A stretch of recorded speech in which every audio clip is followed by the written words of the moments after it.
Langit itu kalau sore tuh merah menyala ke arah barat. Nah, emang feeling aku di situ udah rasa bau laut tuh aneh kayak bau.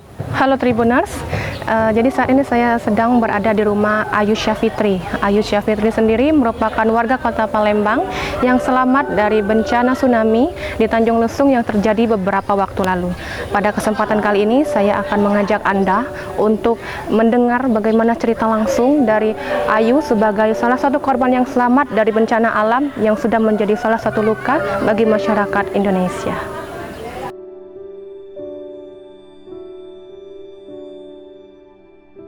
Assalamualaikum, Pak. Bu.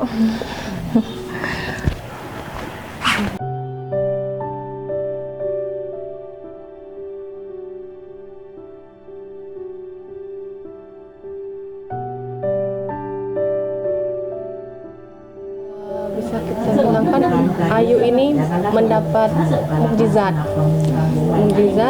karena apa? Karena selamat dari bencana alam dahsyat yang sudah kita ketahui bahwa itu merenggut banyak sekali nyawa. Dan apa yang Ayu rasakan setelah Ayu bisa selamat dari bencana itu? Ya pastinya ya banyak-banyak bersyukur kan sudah dikasih kesempatan kedua sama Allah. Ya hidup barulah istilahnya. Diberi kesempatan buat memperbaiki hidup lagi, berbenah lagi. Aku magang dari tanggal 24 Juli. Rencana selesai itu tanggal 31 akhir tahun, soalnya ada project event kan di sana. Jadi sampai akhir tahun rencana. Emang pas nyampe dari awal sih kaget aja gitu dikasih tahu. Pertama itu kita kan emang survei gitu, pengenalan tempat kan sama supervisor, jalan diajak keliling seluruh resort itu. Soal resortnya juga luas kan 1.500 hektar. Pas itu kaget kan, kok gede banget suara ombak kataku. Katanya itu bukan ombak, itu Krakatau batu. Langit itu kalau sore itu merah menyala ke arah barat, ke arah yang Krakatau itu. Kayak videoin aku fotoin. Kayak surprise aja gitu lihat, tuh cantik banget soalnya jingga-jingga gitu ya, kayak nyala-nyala gitu.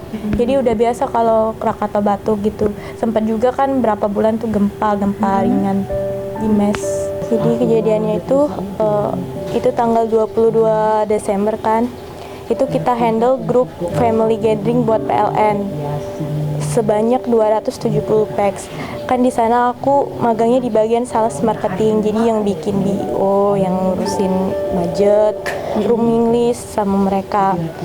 Nah, acaranya itu dimulai dari dinernya kan. Sebenarnya mereka itu udah datang dari hari Jumat sore dari grup PLN-nya sendiri, dan rencana check out pada hari Minggu. Jadi ada gala dinner itu pada Sabtu malam Minggu kan.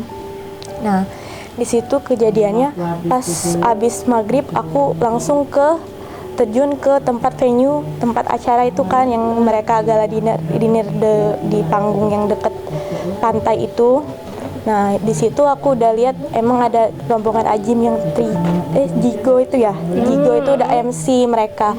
Itu aku juga sempat snapgram kan, di snap aku juga nggak tahu kalau itu udah terupload. Udah sembari mereka MC terus ada kuis kan. Aku sama teman aku yang magang berdua itu sama atasan aku itu supervisor aku tuh agak ngejauh dari stage. Ada sebuah gazebo, kita bercanda-canda di situ, ngobrol biasa kan. Ngobrol santai. Nah, emang feeling aku di situ udah rasa bau laut tuh aneh kayak bau busuk parat gitu kan. Tapi aku mikir positif karena sebelumnya juga nggak pernah handle grup tuh malam, terus di deket bibir pantai banget laut. Jadi nggak tahu mungkin ini bau laut malam mungkin gini ya. Udah pas itu nggak lama dari itu mereka masih MC kan, yang Jigo itu masih bisa kulihat yang Kak Ajim bercanda sama yang temennya. Terus abis itu ada kuis, pemenang kuis sekitar jam 9:15 baru si Seventeen mulai. Nah, di situ aku agak ngedeket stage, serong kiri 4 meter dari stage. Jadi di sini stage, posisi penonton kan di sini ada tenda, aku di sini sebelah sini. Jadi di depan aku tuh plong view laut. Udah sekitar 10 menitan Seventeen nyanyi itu masuk 2 lagu kan.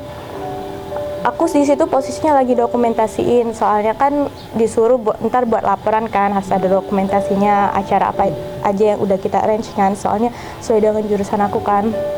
Udah nggak tahu kenapa habis itu lagi fokus aja, orang udah maju semua itu loncat-loncat dengerin Seventeen itu, air itu udah tinggi, udah sesuai yang video yang diupload tuh lah. Tingginya tuh kalau misalnya dari Ayu lihat sendiri berapa meter kalau dari mata Ayu? Udah sekitar 5 meteran itu Tingginya itu. 5 meteran. Lagi fokus gini, pas lihat ke depan itu udah lebih tinggi yang depan aku, soalnya langsung air bah itu langsung masuk aja gitu. Udah dari situ aku lari 2 langkah udah kegulung di ombak, udah nggak tahu apa-apa lagi itu di situ, kegulung, air tuh terus masuk di dalam air itu ya. Yang cuman aku inget tuh aku langsung baca takbir kan dalam situ tuh, terus aku ucap 2 kalimat syahadat. Terus di dalam hati aku tuh bilang, ya Allah, belum mau mati. Habis itu mungkin mukjizat kan, langsung tangan aku sambil berenang kan, walaupun sepandai-pandai kita berenang di situ nggak bisa, soalnya ombaknya terus masuk, ngegulung, masuk, ngebanting, dan dia itu bawa material, udah ketimpa badan manusia juga di situ, dan akhirnya aku tuh megang sesuatu, tapi aku nggak tahu itu kayaknya akar pohon, soalnya aku posisinya di situ nggak bisa timbul, selalu di dalam air terus ngendep di bawah. Habis itu aku pegangan di akar pohon itu kan, terus air itu terus masuk sampai aku tuh nggak bisa napas lagi. Dalam hati juga, ya Allah, selamatkanlah aku hamba ya Allah. Terus habis itu nggak lama dari situ air itu yang langsung narik lagi ke laut. Habis ngegulung masuk langsung narik tuh kuat banget, kenceng banget, itu yang serem. Pas air narik ke laut itu yang serem. Jadi Ayu posisinya sempat tertarik lagi ke enggak, aku langsung pegangan kuat-kuat. Pas kegulung juga pegangan kuat-kuat yang itu. di akar pohon tadi. Nah, pas ketarik itu kan aku di situ juga pakai celana kan. Celana kulot. Nah, di situ terasa kayak ketarik juga. Jadi sebelah megang celana juga sempet. Habis itu nggak kuat aku lepasin, dan akhirnya aku juga selamat tanpa celana. Nah, habis dari situ ketarik kuat-kuat, masih pegangan, ngerasa kan kalau kaki kita nih napak tanah kan. Habis itu aku langsung megang pohon yang akarnya itu kan, dari pohon yang pas itu tuh, yang dari akar pohon yang tadi kan, meluk pohon. Aku lihat sekitar itu udah gelap semua, nggak tahu orang kemana, cuman dengar teriakan orang, habis teriakan sama takbir, pokoknya ngucap nama Allah semua. Habis itu aku juga agak lupa narik papan ke area resto yang lebih tinggi, namanya Resto Pangrango. Nah, biasa di situ juga kita tuh biasa ngadain event tuh di situ, nggak pernah ngadain event tuh di bawah. Sepengalaman aku selama di sana, udah ngeliat resto itu juga udah penuh sama air kan, material juga berantakan kemana-mana. Habis itu aku mau ke area lobi kan, kantor aku yang lebih jauh dari bibir pantai.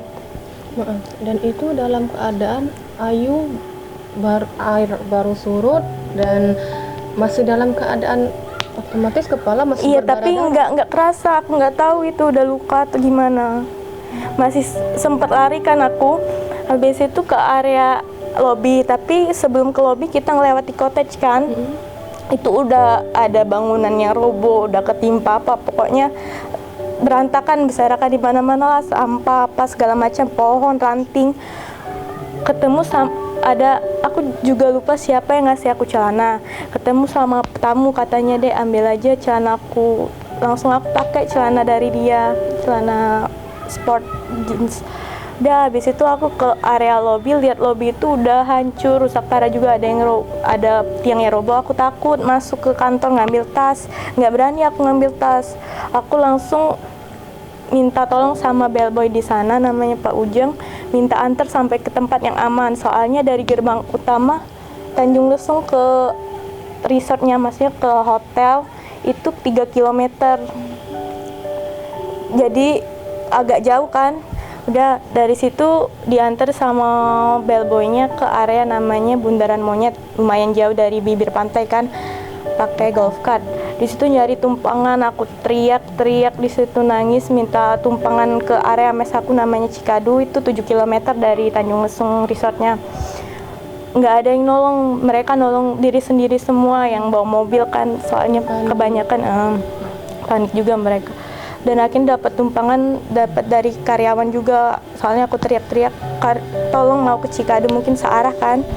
Pas sampai sana aku nggak langsung dibawa ke mes, dibantuin ke dokter dulu, digedorin, rumah dokternya nggak ada yang jawab.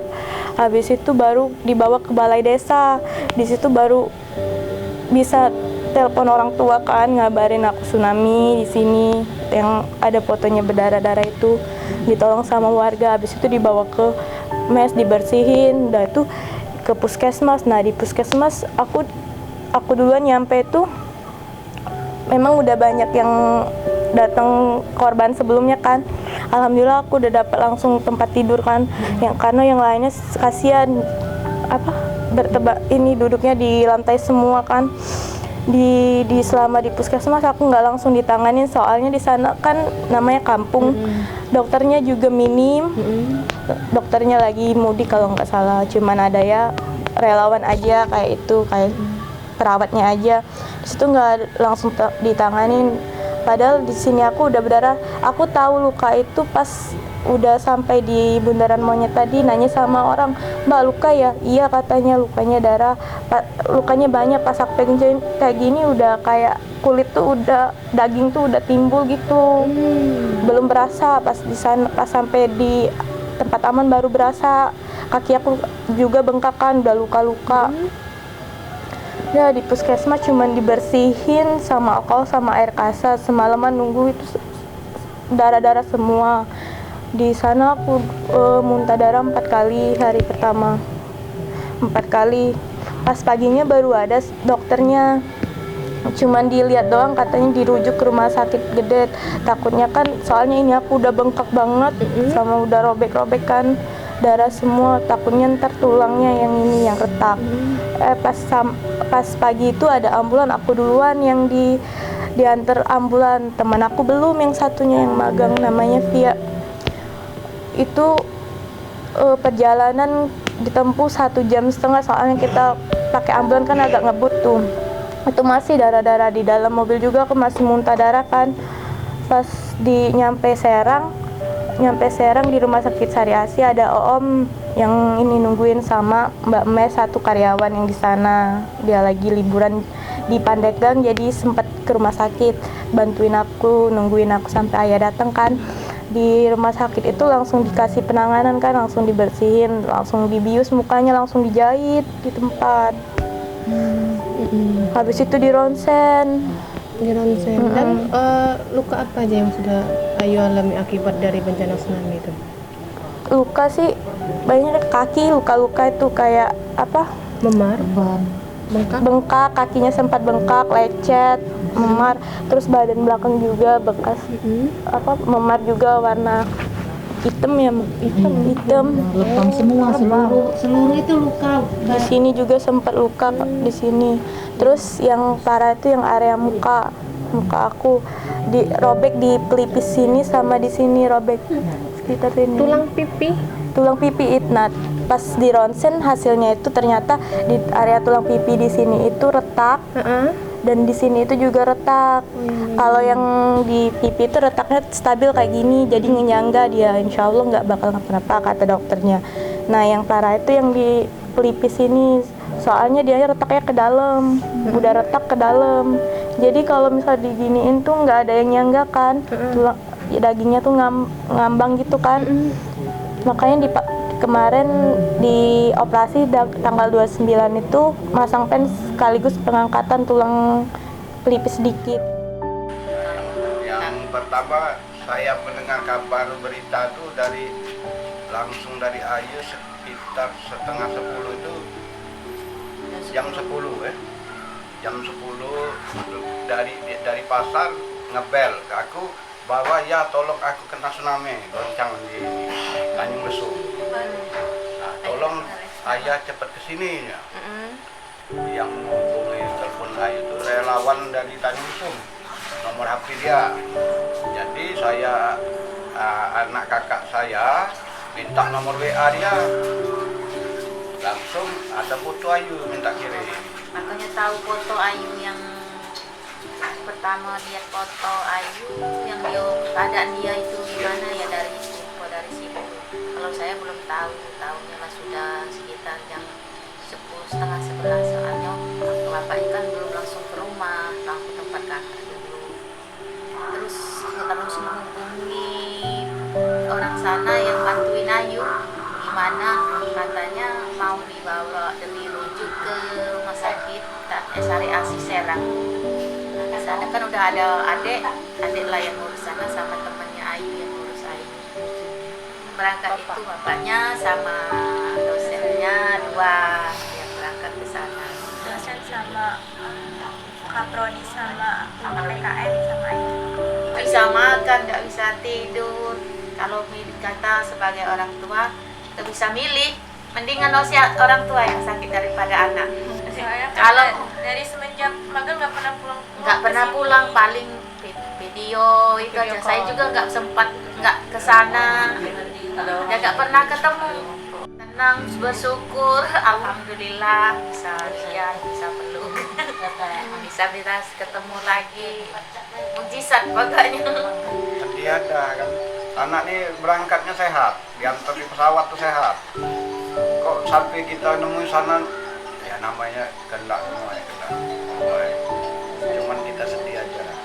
Harapannya ya biar cepat sehat, cepat pulih, cepat beraktivitas seperti biasalah. Itu doa.